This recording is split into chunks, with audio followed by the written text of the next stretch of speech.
तुम्हारी सल्तनत।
अपने माँ बाप के लिए नहीं, आपकी बुलंदी ऐसी होनी चाहिए कि सड़क पे चलता हुआ इंसान को भी आपको देखकर एक उम्मीद जगे कि ये मेरे लिए कुछ कर सकता है। अच्छा, ये बात कोई कह सकता है कि पढ़ाया ना एग्जाम में नहीं आया है? अरे धक्का धक आता है, इधर पढ़ो उधर आएगा। आता है कि नहीं आता है?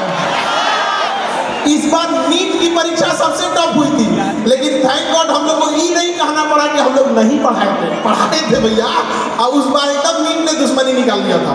तो अभी हम कुछ बच्चे हम आए थे तो बाहर मिले थे, तो उन बच्चों का कहना था कि सर एगो तो TRE 4 की परीक्षा में इतना लेट हो रहा है और ओकरा में से हम लोग से फीस पे फीस लिया जा रहा है, आप इसके लिए भी कुछ कीजिए। तो देखिए, एगो तो सरकार को सोचना चाहिए कि इतना देर काहे लिए लटका रहे हो भाई, एगो तो चुनाव में वैकेंसी देना है, चुनाव खत्म होने जा रहा है, जल्दी जल्दी करो। और वैकेंसी कम करा रहे हैं। दरोगा का देख लीजिए, वो अटका के रखे हुए हैं लोग यहाँ पे। अरे भाई 1-2 साल से सुनते सुनते 2 बार सिलेबस खत्म हो गया।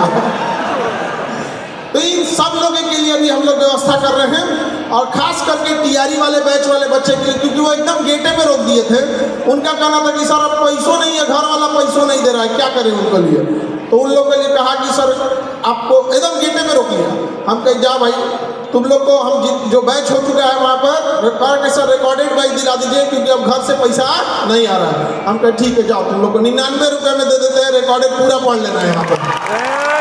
अच्छा, वैकेंसी लेट हो जाती है तो आप लोग को भी क्या होता है कि कई बार घर से इतने ही पैसे मिलते हैं 6 महीना 7 महीना पढ़ने के लिए, उसके बाद घर वाले भी कहाँ से देंगे, उनके पास पैसा भी तो रहना चाहिए यहाँ पर। तो ऐसा नहीं है कि किसी सेक्टर को छोड़ा जाएगा, हर एक सेक्टर को बेहतरीन ढंग से करना है आप लोग को। इसमें आप लोग का सहयोग बहुत जरूरी है, और हमेशा से आप लोग का सहयोग रहा। वरना 2-4 मैनेजमेंट के लोग मिलकर इतने बच्चों को कभी संभाल सकते हैं जब तक आपके अंदर संस्कार और डिसिप्लिन ना हो। और शिक्षा यही चीज़ है। देखिए, शिक्षा कब काम आती है, गौर से अगर देखिएगा तो। बैठ जाओ ना बाबू लोग, थोड़ा बैठ जाओ। इधर कौन खड़े है बाबू, बैठ जाओ, डिस्टर्ब होगा किसी को। यहाँ वाले लोग आप बैठ जाइए, यहाँ जो खड़े हैं लोग सीढ़ी पे बैठ जाओ बाबू, खड़े नहीं रहो। मोटा बाबू आप सीढ़ी पे बैठ जाओ, खड़े नहीं हो। तुम्हारा या तुम खड़े हो गए उसमें से इतने काले हो गए। काला लड़का को हम ज्यादा मानते हैं, तो वहाँ सीढ़ी पे बैठ जाओ, खड़े नहीं रहो बाबू।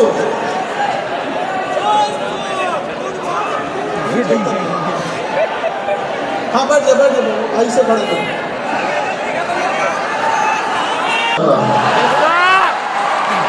अभी में कोई दिक्कतें नहीं होता, एक के बाद में एक बैग को पूरा बढ़िया से बैठा के पढ़ा। अभी कुछ बच्चे भी आने वाले हैं जिनका रिजल्ट हुआ था CUET में, अच्छे यूनिवर्सिटी में जा रहे हैं। अभी एक देखिएगा KBC में जीत के आए हैं, उनका कहना था कि सर के पास जाने के पहले रिजल्ट लेके जाना पड़ता था। अपने स्टूडेंट ही है कि अगर सबसे अगर मिलते रहे तो मेरी भी मजबूरी हो जाएगी, क्लास छूट जाएगा फिर, तो थोड़ा सा उसको मैनेज करने में थोड़ा सा टाइम लग जाता है। देखिए, आप सब लोग जो पढ़ाई कर रहे हैं, ये शिक्षा कितना जरूरी है ऐसे समझिए। एक घोड़ा देते हैं ना, घोड़ा, उस घोड़े पे अगर आपको बैठा दिया जाएगा बिना लगाम का, तो घोड़ा आपको कहाँ ले जाकर फेंक देगा पता नहीं चलेगा। तो घोड़ा मजबूत होने के साथ साथ लगाम भी जरूरी है कि नहीं है? बिना लगाम का घोड़ा कहाँ फेंक देगा आपको पता नहीं चलेगा। संसार में ये जो घोड़ा है ना, इस आजकल युग में वो धन है। अगर आपके पास धन नहीं है ना तो आपको चलना मुश्किल हो जाएगा। एक समय आने के बाद आपको लगेगा 5 दिन आप अपने मकान मालिक को किराया मत दीजिए, कहेगा दूसरा लॉज खोज लो। होता है कि नहीं होता है? तो क्या आपके पास शिक्षा नहीं है? क्या नहीं है? वैसे गड़बड़ है। तो पैसा वह घोड़ा है जिसको चलाने के लिए शिक्षा रूपी लगाम चाहिए, शिक्षा रूपी लगाम। क्योंकि अगर केवल पैसा आ गया और शिक्षा नहीं रहेगा तो आप रावण की तरह अहंकारी हो जाएंगे। रावण के पास शिक्षा भी था लेकिन क्या आ गया था? अहंकार आ गया था। तो दोनों आपके आप में जरूरी है। शिक्षा एक ऐसा चीज है कि जब आप खुशहाल रहते हैं, सब चीज से संपन्न रहते हैं, धन दौलत कामयाबी सब आ जाती है, साथ में शिक्षा हो जाता है, तो शिक्षा समृद्धि का श्रृंगार होता है। तो श्रृंगार आभूषण का काम करता है। देखिएगा कुछ लोग बड़े धनवान होंगे, पढ़े लिखे भी होंगे, आचरण बड़ा खराब होता है। तो अगर उनमें सही मायने में शिक्षा होगा तो उनका एक तरह का श्रृंगार होता है। और शिक्षा एक ऐसा चीज है जो गरीबी में आपको शरण देता है। गरीबी में आपको क्या देगा? शरण देगा। आप में से कोई बहुत बड़ा अमीर घर से नहीं होगा, लेकिन किसके शरण में है आप? शिक्षा के शरण में आए कि नहीं? आपको उम्मीद है कि यही शिक्षा आपको पार लगाएगा और बुढ़ापा तक यही शिक्षा आपको सहारा बनेगा। अगर आप कामयाब हो गए, सब कुछ बेहतर हो गए, एक अच्छे समाज का निर्माण करते हैं, तो इसलिए शिक्षा बहुत जरूरी है। अगर बिना